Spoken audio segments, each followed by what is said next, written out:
Hi hello నమస్తే welcome back to our channel Srilasya. మన ఛానల్ని ఎవరైనా ఫస్ట్ టైం చూస్తున్నట్లయితే కంటెంట్ నచ్చితే ప్లీజ్ డూ సబ్స్క్రైబ్ గాయస్. ఈ వీడియోలో మీరు గండవరంలో శివరాత్రి సెలబ్రేషన్స్ చూడబోతున్నారు. అలాగే గండవరం అనే విలేజ్ అసలు మాకు ఎందుకు స్పెషల్, అలాగే ఎందుకు వెళ్తున్నాం ఏంటి మొత్తం ఈ వ్లాగ్లో చూడబోతున్నారు. సో ఎక్కడ స్కిప్ చేయకోకుండా వీడియోని లైక్ చేసి సబ్స్క్రైబ్ చేసుకోండి మన ఛానల్ని.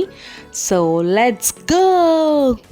గండవరంలో మా మేనత్త ఉంటుంది గాయస్. మేనత్త అంటే మా నాన్న వాళ్ళ సొంత అక్క అన్నమాట. సో ఈరోజు అయితే మేము శివరాత్రి తిరణాలకు వెళ్తున్నాము. శివరాత్రి అయిపోయిన 3వ రోజు తెప్పోత్సవం జరుగుతుంది. సో దానికోసం మా అత్త మమ్మల్ని ఇన్వైట్ చేసింది కాబట్టి మేము ఈరోజు అక్కడికి వెళ్తున్నాము. ఈ ఊర్లో అయితే మా నాన్నకి చాలా మెమరీస్ ఉన్నాయి. ఎందుకంటే మా నాన్న స్కూలింగ్ అంతా ఈ ఊర్లోనే జరిగింది, గండవరంలో. నేనైతే చిన్నప్పుడు దసరాకి 2 times అలాగా హాలిడేస్ ఇస్తారు కదా, ఆ 9 days అప్పుడు వచ్చేదాన్ని అనమాట హాలిడేస్కి మా అత్త వాళ్ళ ఇంటికి. ఇంక ఇప్పుడు పెద్ద అయిపోయాక మొత్తం బిజీ అయిపోయాం కాబట్టి వెళ్ళట్లేదు. ఆల్మోస్ట్ 8 years తర్వాత నేను మళ్ళీ ఈరోజు వెళ్తున్నాను. ఇప్పుడైతే రాజుపాలెంలో ఆగామన్నమాట, ఏమైనా తీసుకుందామని. మేము ఎప్పుడు మా నాన్నమ్మ వాళ్ళ ఊరికి వెళ్ళినప్పుడు కూడా ఇక్కడే ఆగుతాము, ఇటు సైడ్ నుంచే వెళ్తాం కాబట్టి. మా తాతయ్యకి ఫ్రూట్స్ తీసుకునే టైంలో నేను కూడా ఎంచక్క చాక్లెట్స్ కొనిపించుకునేదాన్ని. ఇంక ఇప్పుడైతే మనం గండవరం విలేజ్ లోపలికి ఎంటర్ అయిపోయాం గాయస్. లాస్ట్ ఇయర్ శివరాత్రికి గండవరం శివాలయం వీడియో ఫుటేజ్ మనకి మన ఫ్రెండ్ దగ్గర నుంచి వచ్చింది. సో ఆ వీడియో కూడా పోస్ట్ చేశాను, ఎవరైనా చూడకపోతే వెళ్ళి చూడండి. ఇక్కడైతే గండవరం విలేజ్లోకి మనం ఎంటర్ అవ్వగానే చుట్టూరు పొలాలు, ఎంతో ప్రశాంతంగా ఆ గాలి, ఆ వాతావరణం చాలా బాగుంటుంది గాయస్. ఇక్కడ పొలాలని ఎందుకు చూపిస్తున్నానంటే, పొలాలు ఇక్కడ పచ్చంగా ఉన్నాయి కదా, పంటకు వచ్చేటప్పుడు ఇలా ఎల్లోగా వస్తాయి అన్నమాట. ఇక్కడ నుంచి మీరు గమనిస్తే లైటింగ్ కనిపిస్తుంది గాయస్. అక్కడ కనిపిస్తుంది కదా దూరంగా జెయింట్ వీల్, అక్కడే తిరణాలు జరుగుతున్నాయి. ఎగ్జిబిషన్ కూడా పెట్టారు గాయస్ అక్కడ, అదే ఆ జెయింట్ వీల్. ఇక్కడైతే మనం ఎంటర్ అయిపోయాం లోపలికి. స్టార్టింగ్లోనే ఆపేస్తున్నారు గైస్, బైక్స్ ఏవి లోపలికి పంపించట్లేదు. ఇంకా మా అత్త వాళ్ళు ఉన్నారని చెప్తే మమ్మల్ని పంపించారు. కానీ అంటే ట్రాఫిక్ జామ్ అయిపోతుందని బయట నుంచి వచ్చిన వెహికల్స్ని అక్కడే బయట ఊరి స్టార్టింగ్లోనే పార్కింగ్ చేయిస్తున్నారు, ఊరి లోపలికి అయితే పంపించట్లేదు. ఇక్కడ ఊర్లోకి ఎంటర్ అవ్వగానే ఫుల్ లైటింగ్స్, చాలా కలర్ఫుల్గా ఉండింది గైస్. బయట అంతా స్టాల్స్ పెట్టేశారు, షాపులు, తిరణాలు. ఇలా షాపులు చూడంగానే చిన్నప్పుడు బొమ్మల కోసం ఏడ్చి గోల చేసి కొనిపించుకునేదాన్ని మా నాన్న చేత. వెళ్తే ఖచ్చితంగా ఒక బొమ్మ కొనుక్కోవాలన్నమాట, అదనమాట చిన్నప్పుడు పాలసీ నాది. కానీ ఇప్పుడు పెద్ద అయిపోయాక ఏమన్నా కొనుక్కో అన్నా కానీ వద్దు నాన్న అని చెప్పే స్టేజ్కి వచ్చేసాము ఆల్మోస్ట్. ఇప్పుడైతే నా మెమరీస్ అన్నీ మీతో షేర్ చేసుకున్నాను కదా, ఇంకా మనం వెళ్ళేది శివాలయంకి. ఆ శివాలయం పేరేంటో అలాగే దాని ప్రత్యేకత ఏంటో తెలుసుకుందాం రండి.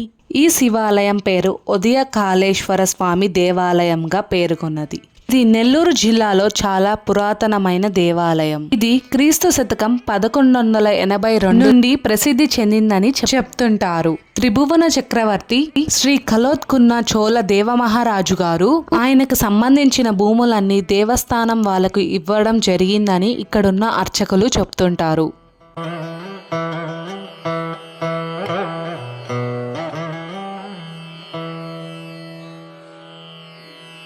శేషవాహనం, సింహవాహనం, పూలంకి సేవ, ఇంకా రావణ సేవ వంటి వాహనాల ద్వారా స్వామివారిని అందంగా అలంకరించి ఊరేగిస్తారు.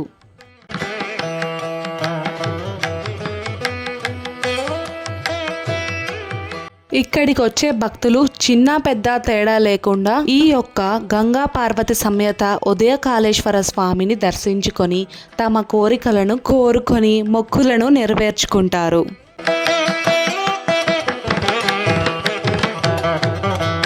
ఈ దేవస్థానం చాలా పురాతనమైన రాళ్లతో చక్కని నైపుణ్యంతో నిర్మించారు. రీసెంట్గా దీన్ని రీమోడల్ కూడా చేయడం జరిగింది. సూర్యోదయం మొదటి కిరణాలు స్వామి లింగాకారం మీద పడటం వల్ల ఉదయ కాళేశ్వర స్వామి అనే పేరు వచ్చింది.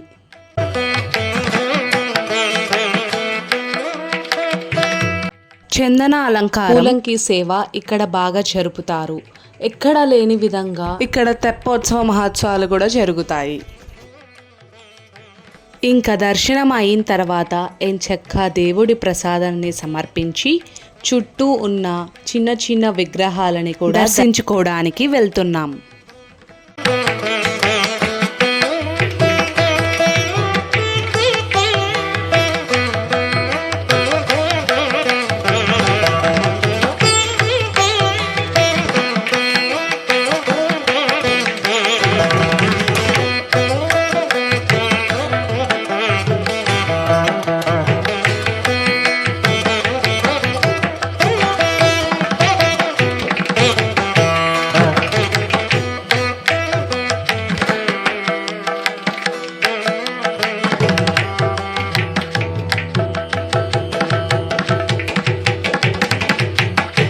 ఈ వీడియో ఎక్కడ స్కిప్ చేయకుండా మొత్తం చూసిన వాళ్ళకైతే నేను వీడియో స్టార్టింగ్లో చెప్పాను రీసెంట్గా రీమోడల్ చేశారని. అదే ఇది. ఇంతకుముందు ఈ రెడ్ కర్టన్ కట్టారు కదా, అలా ఏం ఉండేది కాదు, డైరెక్ట్గా అటు సైడే చేసేవాళ్ళు. ఇక్కడైతే దేవుణ్ణి రెడీ చేస్తున్నారు పూలతో. ఈరోజు రాత్రి జరగబోయే తెప్పోత్సవం కోసం దేవుణ్ణి అయితే రెడీ చేస్తున్నారు. ఇంకా ఇటు సైడ్ స్టేజీ లాగా ఉంది కదా, అక్కడైతే పెద్ద స్టెప్స్ ఉండేవన్నమాట, కానీ మొత్తం రీమోడల్ చేశారు ఇది.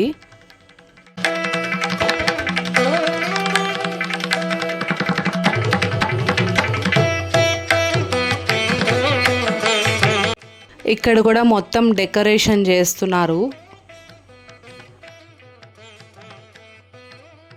ఊర్లో అందరూ ఏకమై పూలంకి సేవ కావచ్చు, శేషవాహనం సేవ కావచ్చు, ఈ సేవలన్నిటికీ కూడా ఊర్లో అందరూ ఏకమై చాలా ఘనంగా చేస్తారు.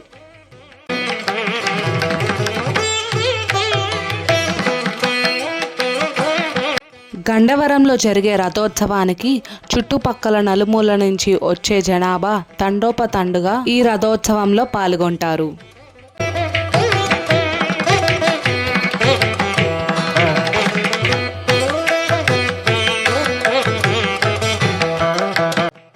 అక్కడ రథం కనిపిస్తుంది కదా, ఆల్రెడీ పొద్దున జరిగిపోయిందనమాట ఆ ఉత్సవము.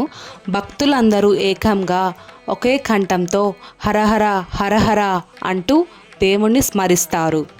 ఊరంతా అందరూ చిన్న పెద్ద తేడా లేకుండా అందరూ ఈ రథోత్సవంలో పాలు పంచుకుంటారు.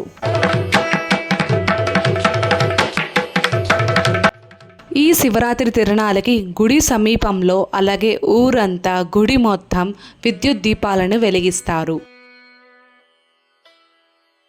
ఇక్కడికి వచ్చే ప్రజలంతా దైవ భక్తితో నిండిపోయి ఉంటారు.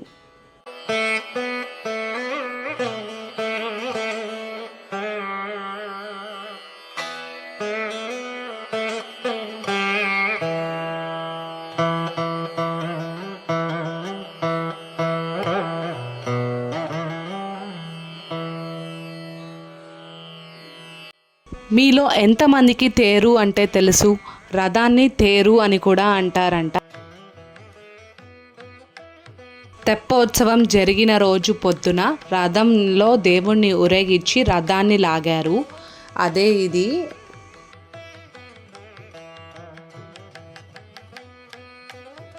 గుడి ఎదురుగా కోనేరుంటుంది.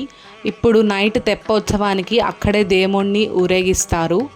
అలాగే ఇప్పుడు గంగమ్మ తల్లిని కూడా దర్శించుకోవడానికి వెళ్తున్నాం. గంగమ్మ తల్లి టెంపుల్ని మీరు నెక్స్ట్ వీడియోలో చూడబోతారు. అలాగే అప్కమింగ్ వీడియోస్లో మీరు తెప్పోత్సవం ఉత్సవాలు అన్నీ కూడా చూడబోతారు. So stay tune to our channel. Don't forget to like, share and subscribe to our channel. See you soon. Bye.